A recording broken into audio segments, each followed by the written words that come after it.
Voilà, merci beaucoup. Bandeko balandi tozana awa na cité du fleuve,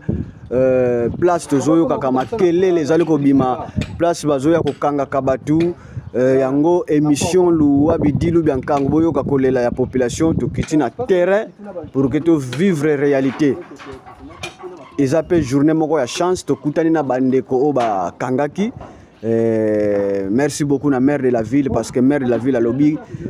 basalaki déjà commission oyo kokita mardi kaka oyo bakoya kotala makambo zali koleka ndenge nini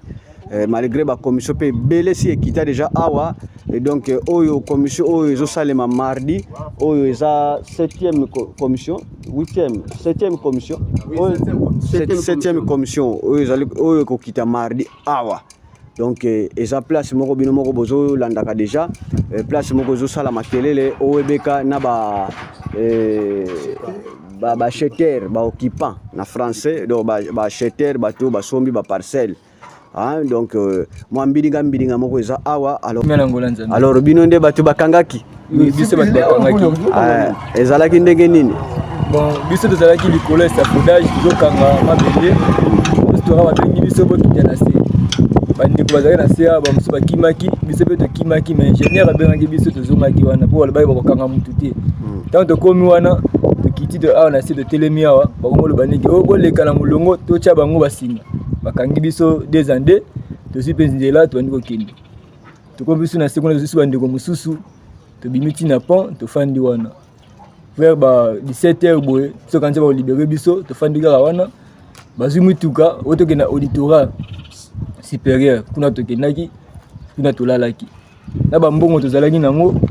babotolaki biso bambongo bazwaki bakombo na biso bakomaki donc tozongaki pamba neti nga telefone nanga kutu soki natiaka miso makasi nga nazanga yango. Siko bosalaki combien de jours kuna? Tosalaki journée moko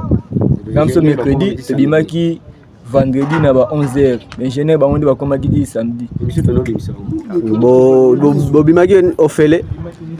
bon tobimaki ofele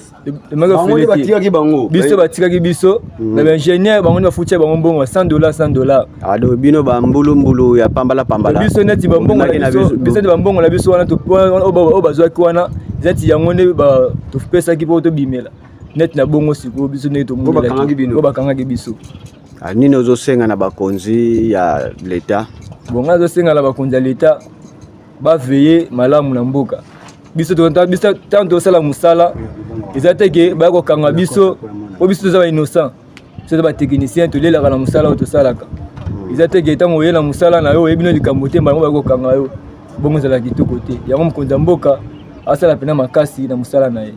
Merci. Nazali maître Makesi biso nde bakangaki bango nga nazalaki na ngambo bango baza ba élève na ngai nayoka boyo te bakangi biso maître na auditorat boye toza na po boye na tongo nango na ye boye na jeudi wana naye kosutuka boye naye kosutuka mbala moko te bana yango balalaki kuna ntango bana balali kuna ntango boye mama doni komolandela suivi bango na capitaine tozalaki na capitaine wana tozalaki na ye place wana mbala moko babiki te mo babengi biso te ntango babiki biso $100 na partout tokende suivre bango kuna po toyeba kobimisa bango bango babiki te tobimisi bana wana me baingénieur bango nde bayebi bapatron na bamaître maso batikalaki bango nde tondolandela dossier nango tozwi na maître avocat moko ye nde ando kompani biso mpona kosamba kolandela dossier wana titi bakobima ti le samedi bakobima na ba 12h wana mais baingénieur baparti ya jeudi wana batiaki bango libanda topesi mo batoa mpo bazwa mo mopepe mo baza na kati kuna eza te mpona bagasi wana mais babiloko bango tomona lokolo ezali batikaka série parce que awa déjà ezali déjà bato baza déjà baza awa mais comment fait-il que bato bakoma kotonga boye bakimela na bambangu baplate ezali baaccidenté okosoka moto akezwa likama etake bango baza bato ya droit bango mosuba l'état bazolanda so bato bandenge mabe ti boye na dossier mosusu bokomi na terrain bochange dossier mosusu tokoyeba te nini oyo ozongi kosala boye mokonzi ya mboka ayeba kotala dossier oyo mpo biso tozokomprendre te population bakozala mal à l'aise te population ntango batongi fo bazala calme bazala bamikanda na bango yango wana kala zangwa mingi koloba yango wana. Merci beaucoup. Allons-y. Bon biso ba technicien tosalaka na pont Marshal mais likambo ezosala biso pasi toza na tracasserie makasi ezotungisa biso koto oyo tozosala musala boye subitement ezalaki mardi 8 FARDC baye kokanga biso mandat d'amener donc sans préavis tofanda na mabele et puis soki tokimi bakobuka biso makolo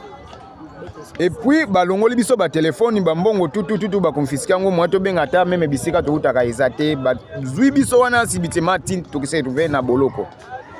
tolale na boloko 3 jours tolale na boloko avant tobima tofuti ba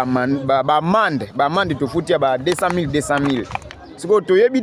ke la police aya koto mendeni tokomi komona FARDC akomi okanga biso koto tozoyeba te elika monini ezoleka wana chef konzala eta batalela biso likambo batika biso libre po biso babengaka biso toya musala biso tosomba mapango te mais biso toza un simple travailleur donc il faut batikela biso tan soki bango bakokanga batu bakanga ba yandro batekaki mapangu na batu basomi mapangu mais biso toza batu mo boye toyaka musala tozongi mais nde tokomi ko se retrouver na ba boloko tofutaka ba amende avant to bima ezosala biso passe mingi bamemaki bino wapi bamemaki biso na auditorat supérieur mutu akangaki biso ezalaki kalala na 8 éléments na ye azalaki nango. Merci beaucoup. Donc vous allez au nombre de combien d'habitants sur bakangaki biso tozalaki 14 personnes. Combien d'ingénieurs? 2 ingénieurs na ngai maître technicien moko.